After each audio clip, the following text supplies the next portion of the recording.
yang ini jawaban yang cukup apa ya? Tidak hanya nggak saya bayangkan rapid test ini. Kita juga kena perban rapid gitu.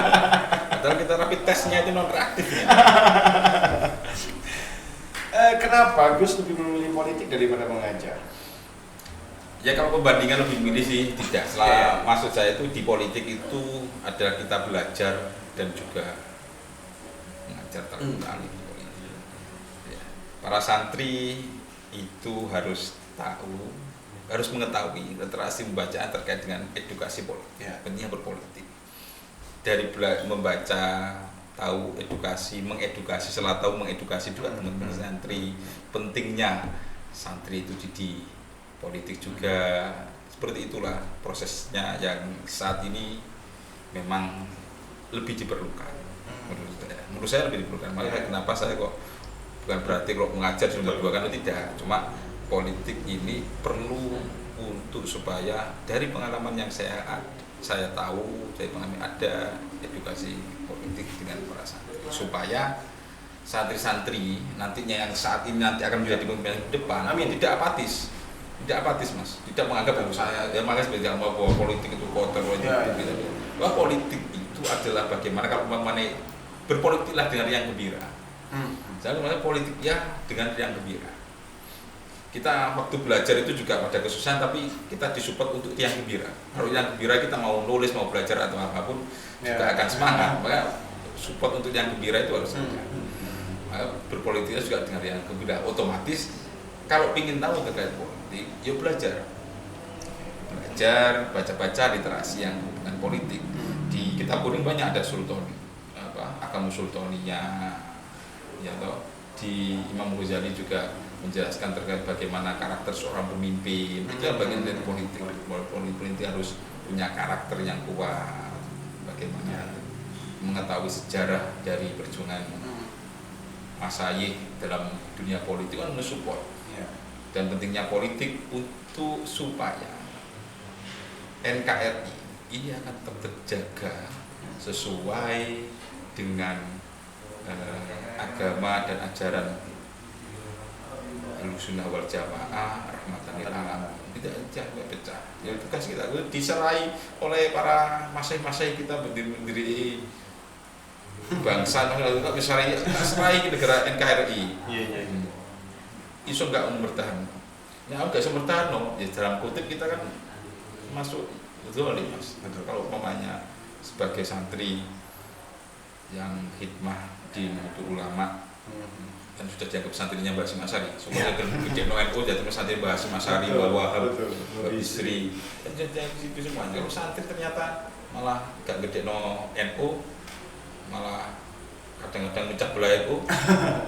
Banyak pecah belah NU. Sekarang santri pecah belah itu jenenge santri sing just limune gak manfaat. Durhaka itu.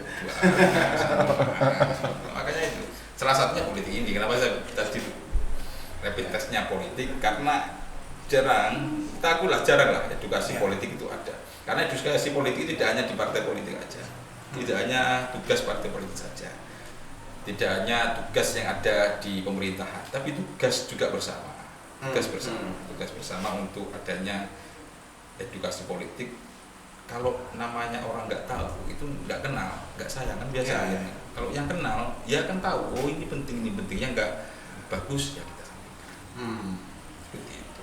Ada kesan begini Bos, ada kesan bahwa politik untuk khusus klaster pesantren dulunya itu mungkin masih sekarang anggapan itu masih dimanfaatkan oleh kelompok-kelompok tertentu untuk pencarian suara dan segala macamnya, bahwa dianggap bahwa suara kiai ini bisa mempengaruhi umat dan nah, seperti apa Gus Ai yang juga sebagai politisi juga menjadi pengajar di pondok pesantren menyikapi hal ini seperti apa? Apakah yakin bahwa ada orang yang memainkan seperti itu? Kalau ada orang yang mendekati para masyayikh pesantren untuk suara, itu menyadarkan diri kita kalau memang ada oknum ya seperti itu menyadarkan diri kita bahwa sesungguhnya kita saat ini kok banyak sekali menjadi objek ya. Kenapa kita menjadi subjek? Kalau memang yang mendekati itu santri dewi, gak usah didekati loh. Masa ya harus di sini? Ini cukup. Kenapa harus ada orang luar? Kita menjadi objek. Ya. Kalau kita subjek, banyak sekali di pemerintahan itu banyak dari santren, terutama terkait dengan di undang-undang. Ya, toh. Karena selama ini juga dulu aja adanya undang-undang pernikahan, Mas. Kita tahu undang-undang pernikahan tahun 70 berapa itu? 73. Jadi undang-undang pernikahan 76. Di undang-undang pernikahan itu kalau di situ tidak ada perjuangan masyarakat kita, ini Mbak Bisi Samsuri dan juga para ulama-ulama di partai di DPR, kalau nggak ada perjuangan itu RUU perkawinan itu sangat jauh dari nuansa Islam, nuansa agama. Akhirnya kan waktu itu Mbak Bisi ini menjadi DPR RI sowan-sowan berkomunikasi dengan masing-masing ada di Jombang dan sekitarnya untuk membuat RUU tandingan. Untuk supaya RUU tandingan ini diajukan ke sebagai DPR RI. Maksudnya bukan bakal tanggungan nanti RUU ini enggak, tapi rancangan RUU tandingan itu udah ada RUU ini, kita udah ada RUU tandingan yang di situ nanti dibawa oleh Mbak Bisi untuk ini loh sebenarnya sesuai. Sampai waktu itu Mbak Bisi sampai walk out. Coba bayangkan. Ini juga undang-undang pernikahan itu juga hasil dari Mas Ahy. Itu sangat penting. Begitu juga saat ini ada undang pesantren, karena di DPR RI juga banyak sekali sekarang teman-teman dari kalangan santri. Undang pernikahan itu memang dari kita fraksi Partai Kebangkitan Bangsa di DPR RI itu yang undang pernikahan akhirnya kan disetujui. Karena itu ya Gus ya. Mbak Bisri ini walk out dari ini ya. Iya, karena kan undang-undang semua enggak ya walk out aja semua juga walk out. Itu di zamannya Pak Harto yang memiliter sedang berkuasa-kuasanya gitu kan. Dan beliau nggak ngurus itu ya. Karena itulah karakternya selama antri itu karakter spiritual emosi tidak kuat, Mas. Urusan ini urusan terkait bagaimana supaya pernikahan itu juga merupakan tidak melenceng dari sangat penting. Kalau di situ dia belum tidak ada, bagaimana itu? Termasuk yang lain juga. Nah, itu pentingnya, makanya sekarang itu sudah mulai zaman banyak milenial, maksudnya usia produktif. Betul. Udah dari data kemarin ada 45% lah usia produktif, nanti sudah meningkat sampai bisa 60%. Dan itu salah satunya produktif santri. Makanya edukasi politik ini juga penting. Disitulah juga merupakan karakter santri yang sudah ada dengan mengetahui tingkat edukasi politik yang ada. Tahu. Jadi karakter sudah kuat, sudah emosional, terus tahu ke politik, terjun di politik, sehingga seperti yang Dilan katakan tadi, selama ini yang ada memang tidak bisa kita nafikan beberapa oknum memang mendekati pesantren karena kiai memang punya pengaruh terhadap para santrinya, takdimnya santri terhadap kiai, problemnya takdim, akhlaknya takdim terhadap kiai itu ada, sehingga saat santri juga saat kiai orang masai itu dia marahnya ke sini, dia kebanyakan santri pasti akan itu. Ya itu kan berarti menjadi objek. Makanya sekarang banyak sekali para santri, para kiai yang ada di legislatif otomatis ya sangat mengecewakan sekali lah kalau saya santri sudah ada santri ada kiai kok mau milih sing liya punya satu karakter energine podo energine menggo ya semakin tahu. Tapi penting edukasi politik itu mengetahui terkait memilih itu bukan hanya sekedar hal-hal yang berupa dunia gitu. Tapi seseorang karena visi sudah tahu karakternya, mengenal visinya seperti ini, backgroundnya apa. Itu dasar edukasi politik terutama di kalangan santri-santri putra. Terakhir Gus, terkait masalah politik lagi nih. Kalau dalam teori politik kontemporer itu mengatakan bahwa tidak ada sekat atau tidak ada jurang pemisah antara siapapun. Mereka memiliki hak yang sama dalam pertarungan politik. Nah, tetapi ketika ini dihadapkan pada kondisi kultur Indonesia bahwa kiai memiliki posisi yang lebih tinggi daripada masyarakat atau khususnya santri ya. Itu bagaimana politik yang terjadi di Indonesia? Misalnya nih Gus Ayi sebagai putra kiai, cucu dari pendiri NU gitu kan. Kemudian berpolitik. Nah, ternyata ada santrinya Gus Ayi pun juga berpolitik. Itu seperti apa, Gus? Sama-sama nyalon DPR lah kira-kira. Itu bagaimana, Gus? Kalau kita yang ada di pesantren, waktu itu kita mondok yang ada di pesantren itu kan ada terkait dengan bagaimana spiritual, akhlak, karakter kita, terus emosional kita, sehingga dalam lingkup kehidupan masyarakat saat ada kita mengetahui bahwa perbedaan yang ada antara guru dan juga murid kan sudah ditunjukkan antara madzhab Imam Syafi'i dengan Imam Maliki kan mulai antara murid dan guru. Di situ perbedaan itu tidak menjauhkan beliau-beliau untuk menghormati beliau. Jadi kalau ada yang pernah mondok di Gianyar, politik dan itu kemampuannya bagus, monggo. Buktinya kalau memang yang dari kiai, keluarga kiai itu menjadi hal yang prioritas dalam perpolitikan yang sekarang, terutama dalam partai-partai yang situ dari santri, mestinya kemarin saya nomor urutnya harusnya nggak 5, Mas. Oh enggak. Nomor 5 ya? Loh iya. Kalau melihat secara background, kalau kita ngampun nih, kalau kita melihat kalau ada pandangan, wah ada privilege lah pasti. Wes dia nomor piro beres lah. Tapi saya nomor 5, Mas. Nomor 1, 2, 3, 4, 5. Itu menunjukkan bahwa di dalam hal profesionalitas, di dalam hal bagaimana seseorang itu memulai, itu tidak ada faktor yang dalam pesantren, lingkupnya pesantren atau itu harus kalau aku paling wah enggak, paling wah apa kamu harus dalam posisi ini, enggak. Pesantren tidak ada sebenarnya seperti itu. Jadi tapi kalau antara kiai ya. dengan santri itu ada takzim. Oke. Akhlak takzimnya itu tetap ada. Kalau juga mau maju caleg itu selain yang menjadi pertimbangan saya itu adalah restu dari orang tua maupun para masyaikh. Saya juga sowan, saya dan juga dijual pesan-pesan. Ya, disitulah tingkatan yang ada mulai dari yang diajarkan oleh masyaikh kita. Perbedaan-perbedaan politik itu tidak merupakan menjadi pemisah atau perpecahan.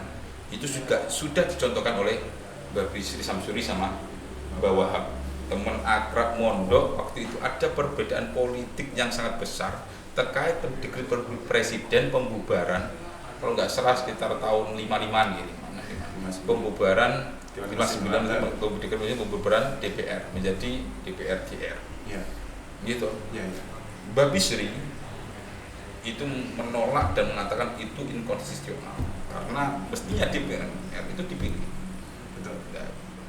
Tapi Mbak Wahab itu adalah kalau kita tidak ada yang masuk dalam MPR, DPR, MPR, siapa yang akan mengawal dan mengaspirasikan Muhammadiyyin, termasuk umumnya pada umat Islam.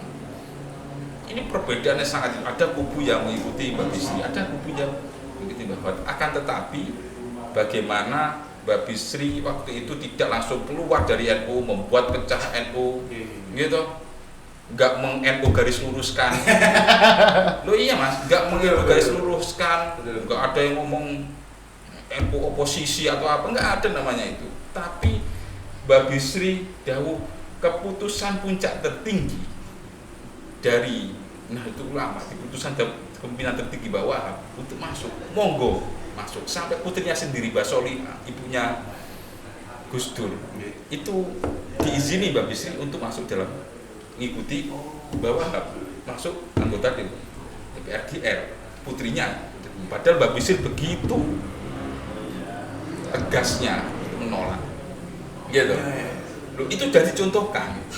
Tapi Mbak Bisri secara organisasi ini harus diikuti karena pimpinan tertinggi di bawah itu kalau harus menyatu dan harus mengikuti walaupun ada perbedaan tapi tidak membuat pecah atau firqah Jadi kita ya oknum-oknum lah menurut saya oknum-oknum lah makanya nggak mau jenenge makanya katakan masa kita dengan perpecahan seperti itu berubah dengan negara state loh mas ya. Antara DPR dan MPR nggak setuju apa saya perkara cilik-cilik perkara berhubungan dengan apa kecil wes ngomong-ngomong atau apa padahal gini makanya itu dengar-dengar santri Nahdlatul Ulama, santri Mbah Hasyim, Mbah Bisri, Mbah Wahab dan santri Mas NU yang mendirikan Nahdlatul Ulama dan dititipkan dengan hasil istiqoroh dan panjang yang itu dititipkan pada kita masuk walaupun nggak pernah mondok pun dianggap sebagai santri yang oleh beliaunya karena untuk membesarkan hikmah besar Nahdlatul Ulama sudah dianggap beliau, didoakan beliau didoakan supaya menjadi santri khusus khotimah tidak ada pingin minta ini loh perbedaan ini tidak perlu karena sudah dicontohkan oleh beliau itu dan itu dari politik ya, perbedaan apapun di pesantren karena karakternya dulu dalam pesantren di pondok pesantren pun kita diajari perbedaan dengan teman dengan apa tapi kita tetap menghormati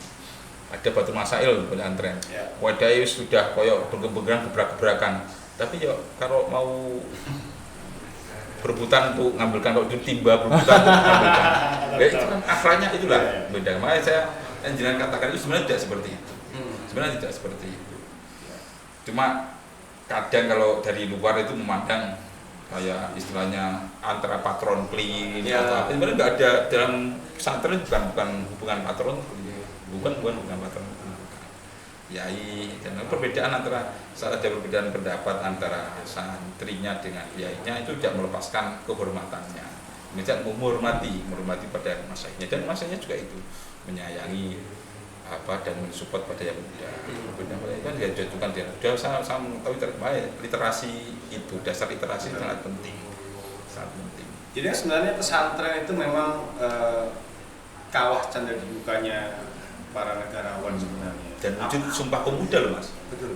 Semua yang di situ itu dari semua negara Indonesia dan nggak ada namanya awakmu Yong Java, Papua, nah gini kan dari siji, Pak. Itu sudah benar-benar menjadi satu lingkup santri pondok ini, satu lingkup NKRI. Itu pesantren karakter maka banyak dicontoh oleh luar negeri.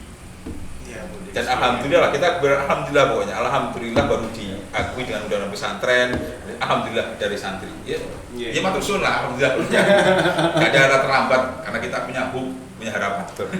Oke, terima kasih saya atas waktunya. Oke, guys, para santri se-Indonesia Raya. Demikian podcast kali ini. Tentunya masih banyak yang perlu kita gali dari seorang Gus Ayi, tetapi ya sekali lagi kopi ini tinggal ampas ternyata. Sampai belum ngopinya. Kalau saya tinggal ampas nih. Namanya kan ngopi tadi ya, kita harus merasakan ngopinya. Ini pertanda bahwa episode kali ini memang harus kita diakhiri. Iya, soalnya enggak, monggo kopinya di enggak ada dari tadi. Ya saya kan lihat-lihat aja kalau ada saya ngopi kok. Alhamdulillah. Alhamdulillah. Harapan bahwa Oke, jumpa lagi di episode berikutnya. Tentunya tetap pokoknya jangan lupa subscribe lah bro ya. Subscribe, like, share, komen. Sedekah itu sedekah. Itu sedekah, salah satu sedekah. Insya Allah jenengan akan meninggalnya daripada husnul khotimah. Amin. Oke. Jumpa lagi di episode berikutnya. Wassalamualaikum warahmatullahi wabarakatuh. Ciao. Jaga kebersihan, jaga keimanan. Salam sedekah.